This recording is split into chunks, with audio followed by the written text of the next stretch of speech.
me forever on fire.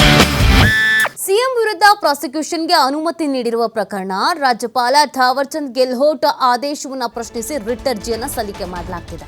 ಕೆಲವೇ ಕ್ಷಣಗಳಲ್ಲಿ ಹೈಕೋರ್ಟ್ನಲ್ಲಿ ಸಿಎಂ ಅರ್ಜಿಯ ಭವಿಷ್ಯ ನಿರ್ಧಾರ ಆಗುತ್ತೆ. ವಿಚಾರಣೆಯನ್ನ ಮುಂದೂಡಿದ್ರು ನ್ಯಾಯಮೂರ್ತಿ ಹೇಮಂತ್ ಚಂದನ್ ಗೌಡ.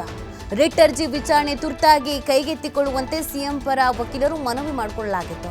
ಅಷ್ಟೊಂದು ಅರ್ಜೆಂಟ್ ಏನಿದೆ ಅಂತ ವಕೀಲರಿಗೆ ಜಡ್ಜ್ ಪ್ರಶ್ನೆಯೂ ಮಾಡಿದ್ರು. ಈಗ ಮಧ್ಯಾಹ್ನ 2:30ಕ್ಕೆ ಅರ್ಜಿ ವಿಚಾರಣೆಯನ್ನ ಮುಂದೂಡಿದ್ದಾರೆ ನ್ಯಾಯಮೂರ್ತಿ ಹೇಮಂತ್. ಸೊ ಇವತ್ತು ಏನಾಗುತ್ತೆ ಅನ್ನೋದು ಸಾಕಷ್ಟು ಕುತೂಹಲಕ್ಕೆ ಕಾರಣವಾಗ್ತಾ ಇದೆ. ಕೋರ್ಟ್ನಲ್ಲಿ ಏನೆಲ್ಲ ಬೆಳವಣಿಗೆ ಆಗುತ್ತೆ, ಏನು ವಾದ ಪ್ರತಿವಾದವನ್ನು ಆಲಿಸಲಾಗುತ್ತೆ, ಏನು ತೀರ್ಮಾನವನ್ನು ಕೈಗೊಳ್ಳಲಾಗುತ್ತೆ ಅನ್ನೋದು ಸಾಕಷ್ಟು ಕುತೂಹಲಕ್ಕೆ ಕಾರಣವಾಗ್ತಾ ಇದೆ. ನೋಡಿ, ಸಿಎಂ ಪರ ವಕೀಲ ರವಿ ವರ್ಮಾ ವಾದವನ್ನು ಮಂಡಿಸ್ತಾ ಇದ್ದಾರೆ.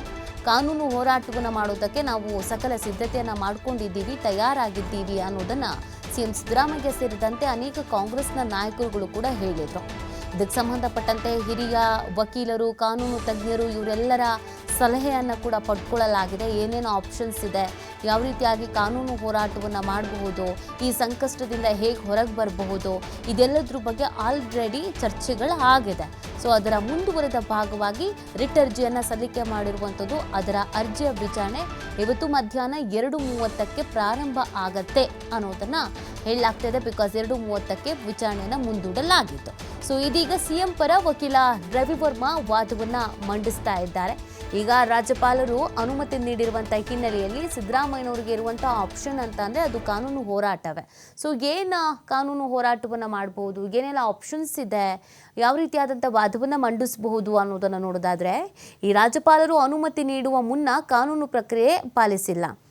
ಸಚಿವ ಸಂಪುಟದ ಶಿಫಾರಸ್ಸಿಗೆ ವಿರುದ್ಧವಾಗಿ ನಡ್ಕೊಂಡಿದ್ದಾರೆ. ಸಂವಿಧಾನ 163ನೇ ವಿಧಿಯಂತೆ ಸಚಿವ ಸಂಪುಟದ ಶಿಫಾರಸನ್ನು ಪಾಲಿಸಬೇಕು. ಅನುಮತಿಗೂ ಮುನ್ನ ದಾಖಲೆಗಳನ್ನು ಪರಿಶೀಲನೆ ನಡೆಸಿಲ್ಲ. ತುರ್ತು ವಿಚಾರಣೆಯ ಅಗತ್ಯ ಇದೆ ಅಂತ ವಾದವನ್ನು ಮಂಡಿಸಲಾಗತ್ತೆ. ಇನ್ನು ಸಿಎಂ ಪರ ವಕೀಲ ರವಿಕುಮಾರ್ ವಾದ, ಕೆವಿಯಟ್ ಸಲ್ಲಿಸಿದವರಿಗೆ ಮಾಹಿತಿ ನೀಡಲಾಗಿದೆ.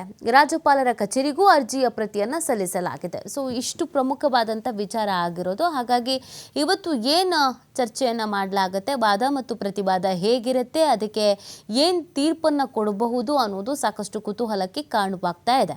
ಈಗಾಗಲೇ ರಾಜ್ಯಪಾಲರು ಪ್ರಾಸಿಕ್ಯೂಷನ್ಗೆ ಅನುಮತಿ ಕೊಟ್ಟರೆ ನಾವು ಕಾನೂನು ಹೋರಾಟವನ್ನು ಮಾಡೋದಕ್ಕೆ ತಯಾರಾಗಿದ್ದೀವಿ ಅಂತ ಈ ಹಿಂದಿನಿಂದಲೂ ಕೂಡ ಕಾಂಗ್ರೆಸ್ನವರು ಹೇಳ್ಕೊಂಡು ಬರ್ತಾ ಇದ್ರು ಮತ್ತು ಅದಕ್ಕೆ ಅಂತ ತಯಾರಿಯನ್ನು ಮಾಡ್ಕೊಂಡಿದ್ರು. ರಾಜ್ಯಪಾಲರು ಪ್ರಾಸಿಕ್ಯೂಷನ್ಗೆ ಅನುಮತಿ ಕೊಡ್ತಾರೆ ಅನ್ನೋದು ಈ ಹಿಂದೆನೇ ಕಾಂಗ್ರೆಸ್ನವ್ರಿಗೂ ಕೂಡ ದೃಢವಾಗಿತ್ತು. ಯಾಕಂದರೆ ರಾಜ್ಯಪಾಲರ ನಡೆಯ ಮೇಲೆ ಕಾಂಗ್ರೆಸ್ನವರು ಅನುಮಾನವನ್ನು ವ್ಯಕ್ತಪಡಿಸ್ತಾ ಇದ್ರು.